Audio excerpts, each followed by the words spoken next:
This video is sponsored by CuriosityStream. Hey, Marcus House with you here, and this week we bring you all up to speed with the latest Starship developments over at Starbase and share with you some new incredible 3D artwork from the space community created to help us all become more familiar with some of Starship's more intricate parts. We'll check out Soyuz MS-19 as it sends a Russian film crew to the International Space Station just shortly after Thomas Pesquet took command up there. Touching base with the Ingenuity helicopter, it failed to take off the other week, and we wonder if it is struggling to cope with the lowering temperatures at Jezero crater, or if it will be back in the Martian skies sometime soon. Captain Kirk is officially going to space, and a brief mention of the James Webb Space Telescope coming to a LaGrange halo orbit near you very soon. Okay, Neil, we can see you coming down the ladder now. SpaceX sure have been busy over the last couple of months preparing Starbase at Boca Chica for the first orbital test flight of Booster 4 and Ship 20. It's been very exciting watching every step of the construction of both the Starship and the launch facility itself, which is all being built in tandem. We've been privileged with a comprehensive bird's eye view of the goings-on as they happen thanks to Mauricio from RGV Aerial Photography, and this has proved invaluable for the space community in regards to diagnosing what SpaceX's plans are. Thanks to folks on the ground like Starship Gazer, there are lots of terrific shots from multiple angles for us to compare against as well, and just drool over in general. Not only is SpaceX providing a route to get mass to orbit, but they're also doing it in a way which brings the space community closer together. This week at the launch site, the thrust rams were moved from suborbital pad B after Ship 20's successful cryo-proof test last week. Those rams left the launch site, and hopefully we'll see a static fire up for Ship 20 next week. It is yet unknown if the RVACs will be included in that test. Given their current rather low expansion ratio design, they are able to fire within the atmosphere quite well, as shown in previous tests. Also, a minor yet important test was performed with Ship 20's aft flaps being opened for the first time. Over at the orbital tank farm on Saturday morning, Shell 3 was lifted off its temporary spot where it was sitting for several weeks ahead of being placed over GSE number 6. Then on midday Thursday, GSE-8 was on the road rolling out to the production facility to the launch site. Only around 2 hours later, it was hooked up to the crane and lifted up into the air. Soon after, it touched down on the final concrete pedestal, making it the last GSE tank to be placed down. This marks the end of an era, really, with several months of construction of the GSE tank starting back in February, and that's when the first section of GSE-1 was actually spotted. The only major work left at the orbital tank farm now is just those two final cryoshells to be moved from the Sanchez site and placed over GSE-2 and the new GSE-8 tanks. After being lowered earlier this week, the Liebherr LR11350 crane was raised up again without the luffing jib that was fitted on it before, ready to start the installation of the Mechazilla system on the launch tower itself. It is coming very soon. On Tuesday evening, the carriage for the catching and stacking arms started moving towards the launch tower until it stopped for several hours. On Wednesday morning, the carriage was then moved once again, but this time parking right next to the crane. It was then lifted up and flipped vertically, where it was moved over to the taller of the two red beams set up near the launch tower. The carriage was placed down with the bottom claws sitting on the ground and the top claws resting on top of this red beam. We expect this is where the two arms will be integrated with the carriage itself. The quick disconnect arm went through movement tests just yesterday, and just check out this time-lapse footage by Cosmic Perspective. The full quality version of this is in the description. I just can't wait to see it moving around alongside the catch arms very soon. Over at the construction site, little progress was made on Ship 21, but all three of Ship 22's domes were spotted this week, with its common dome on the sleeving stand ready to be sleeved. The B-2.1 tank intended to test the stage separation system was fully stacked. This mating involved a booster forward section being stacked on top of a hybrid section made of a booster sleeve and ship aft dome. On Tuesday night, Booster 5's forward dome section was lifted up by the bridge crane and stacked on top of the second forward section. We also had grid fins for Booster 5, which was also spotted waiting for installation, along with its fourth forward section. And then we have the next vehicle in line, Booster number 6, which had two sections spotted at the production site as well. These included the second forward section and the fifth aft section.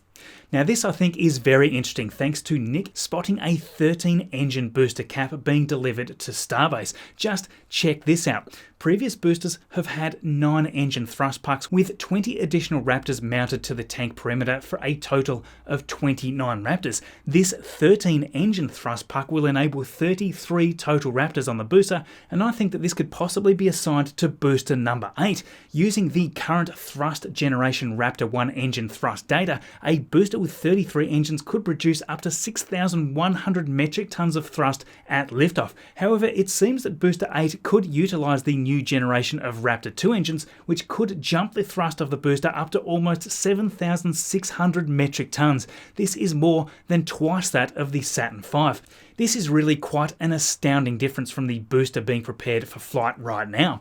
A static fire already with 29 Raptor 1 engines producing around 5,400 metric tons of thrust will certainly be impressive, and we're eagerly awaiting indication now when SpaceX is planning to conduct those test firings. Now, speaking of Raptor engines, I want to take you on a little journey with me here. What you are looking at here is a 3D render by Ethan Ramos. You may have seen some previous work in progress renders, but not quite like this. These are now complete. The detail here is truly astounding. Ethan's goal was to create the most accurate model of the Raptor engine, which in this case is Raptor engine number 50. This needed to be super realistic, just as if having a near identical digital version of the real one. It's breathtaking, it really is. The time and effort to 3D model and texture each piece of this is an effort that is, well, kind of beyond comprehension. It took around 8 months to create what you are seeing here. From the modelling itself to UV mapping and texturing, this is truly astounding, but that wasn't the most time-consuming part. Most of the time was actually spent trying to understand what was going on around that spaghetti mess that we see here from the real images. With a huge collection of over 200 images for reference, this was made possible. Ethan and the space community digesting this incredible work of art owe so much to Mary, aka Boca Chica Gal, Jack, and the entire team from NASA Spaceflight for their incredibly hard work. Without that reference material, this wouldn't have been possible. It is simple as that. I mean, just look at all the parts required here. Every single piece of this is as accurate as possible. All the tiny pipes and the sensors on lock wires, even the stickers on some of the components. It must be a monstrous task for any computer to render this colossal beast. It's got around 2.8 million polygons apparently, and nearly 1,900 objects, and that's all enhanced with 44 different textures at 4K resolution to keep it all as sharp as possible. Thanks very much there, Ethan, for chatting with me and allowing us to show off this incredible set of renders. There is more to see too, and this 1080p video that is all compressed for YouTube certainly does not do it justice. Go and check them out directly on Twitter, and do follow Ethan Ramos while you're there. There is a lot more to come, and just guess what is coming next. Yep, that is right, Raptor version 2. Check it all out, the link is in the description there below. I just think it's so terrific to have all of these various perspectives as reference. Along with this, 3D artists like Blender 3D and Space Enthusiast are able to bring Starship and its associated infrastructure to life ahead of time for us to all digest. This is the most exciting time in spaceflight since the space race, and being able to present all of this information to you every Saturday is such an amazing thing. Thanks heaps for returning each week for these updates. I just can't thank you enough. Remember to take this opportunity to support those amazing creators by following or subscribing. That support helps them a great deal, just as it does right here. Okay, so for the past year, we've been keeping track of the Perseverance rover and the Ingenuity helicopter. In fact, Ingenuity has wowed us over and over the past few months with its record-breaking extraterrestrial flights through the Martian atmosphere. However, Ingenuity failed to take off during its last attempt. We'll explain why in just a moment, but before that, a massive thank you to CuriosityStream for sponsoring this week's video. A picture is worth 1,000 words, and video is a stream of thousands of pictures. This is why I've always been drawn to video documentaries to help learn as much as I can about space. When I was in my early teenage years, I just ate up every space documentary that I could find, and there wasn't a lot available back then. Although I fondly remember that traditional method of watching commercial television, these days there is a much better option. I want to watch the documentaries I want when I want, and still know that what I'm watching is originally sourced and well presented. This is why CuriosityStream is my go-to for all of this incredible content. Take return to the moon just as an example, where the techniques required for us to live on the lunar surface are explored in detail. Today we are standing on the precipice of returning to the moon, and this time we are going to stay. A lot of the requirements for a long-term human presence in deep space are now being met, but we are not just there yet. Return to the moon seeks to address exactly what point in the journey we are in now, where we need to go, and how we intend to remain on the lunar surface for good. The visuals here are just amazing, and there were a number of great facts here that I hadn't heard before. Curiosity Stream provides thousands of award-winning videos like this, including a huge library of space or physics-related content. Do you have other interests outside of rocket science as well? Well, this great streaming service covers a massive range of subjects and common interests from all across the globe. You will love it, and if you would like to help support me and you'd like to give it a try, head to curiositystream.com/MarcusHouse, and with that you can sign up for access at just $14.99 for the entire year. You'll find that link in the description below. So yes, recently Ingenuity's 14th flight attempt was aborted due to the seasonal changes that occur in the Martian atmosphere. Back in April, of course, the Ingenuity helicopter astounded all of us by becoming the very first vehicle to fly in an atmosphere outside of Earth's. It then impressed us further by performing over a dozen more flights, each one essentially aiming to fly further and higher than the previous. It's also taking the opportunity to gain further experience in navigating and potentially even prospecting the Martian surface, aiding in the navigation of the Perseverance rover and of course its own future flights.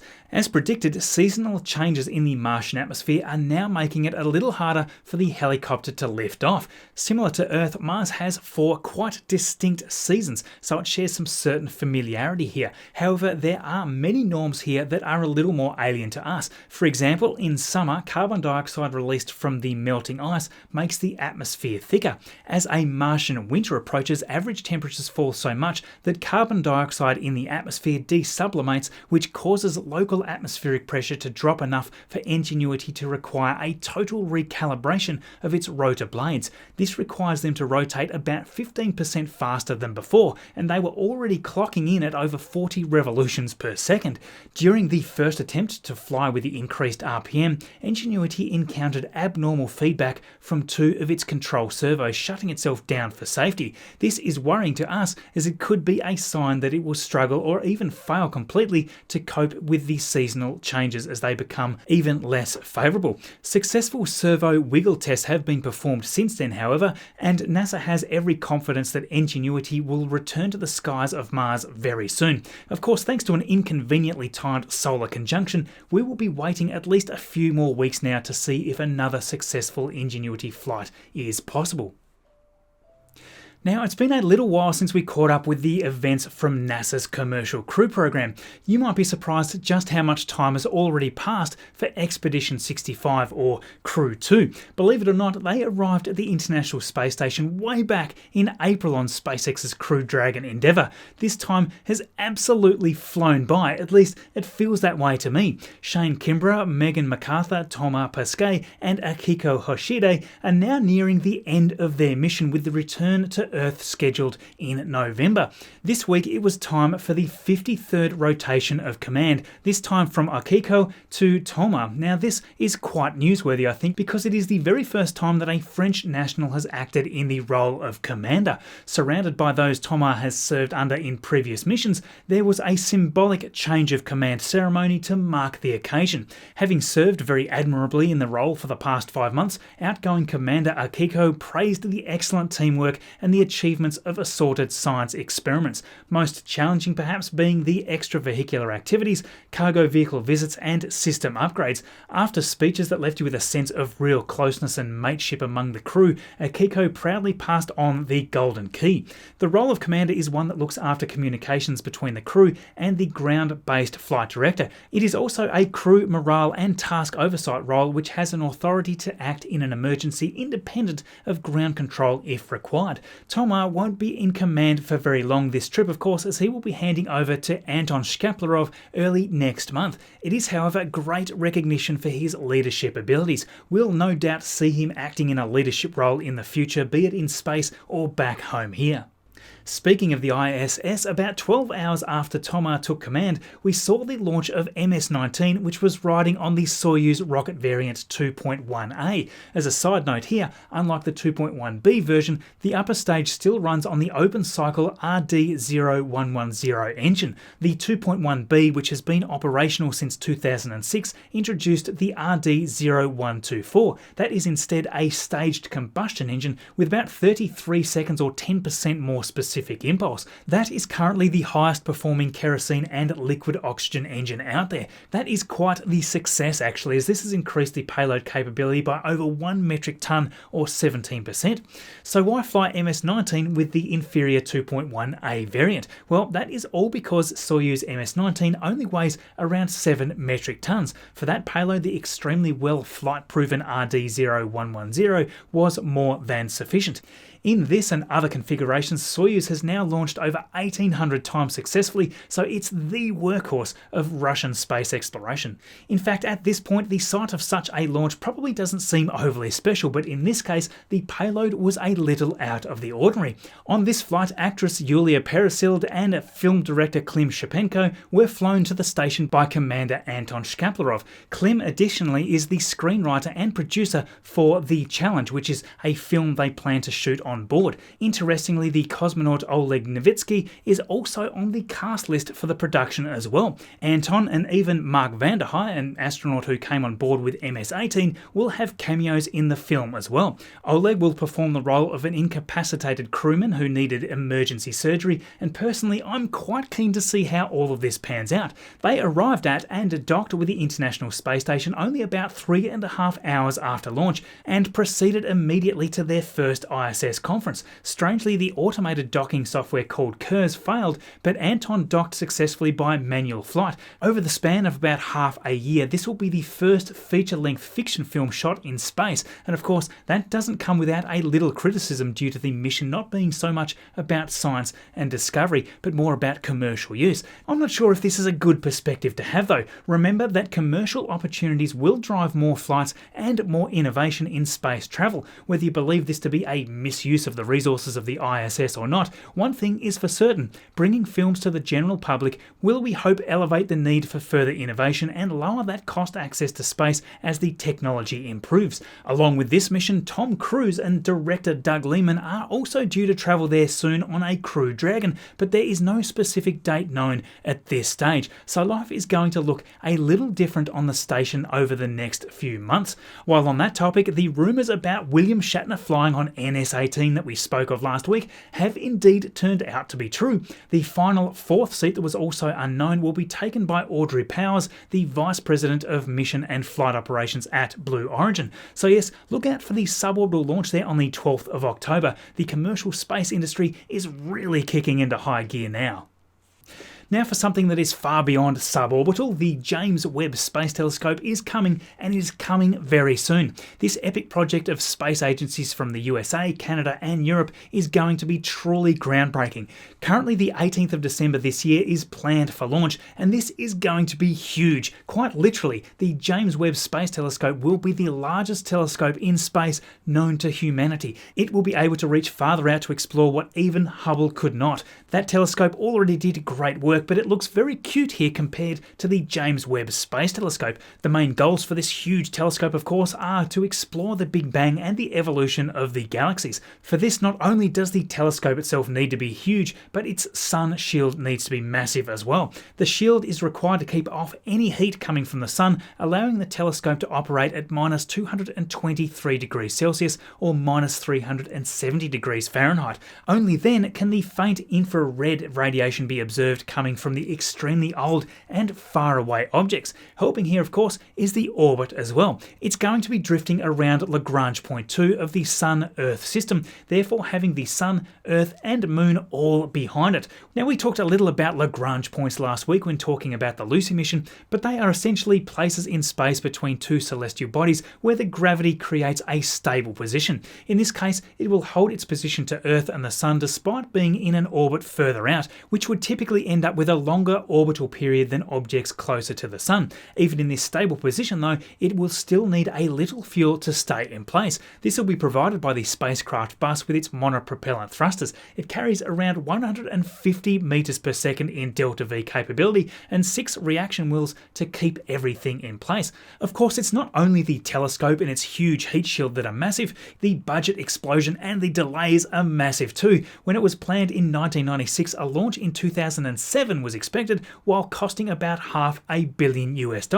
By now, the budget has increased to nearly $10 billion and the launch slipped by 14 years. Let's hope that nothing goes wrong with the launch, because the investment here is, let's say, astronomical. The rocket launching this is not a US rocket, rather an Ariane 5, which will do the job. This beast usually enables geostationary transfer orbit payloads of nearly 11 metric tons or so. That is quite a hefty capability. This 6.5 metric ton space telescope is much less than 11 tons though. It should be able to be pushed quite close to Earth's escape velocity. I just can't wait to see this mission unfold. So yes, there is yet another fascinating week of updates, and today I need to shout out some big thanks to my amazing team for all the help on this one.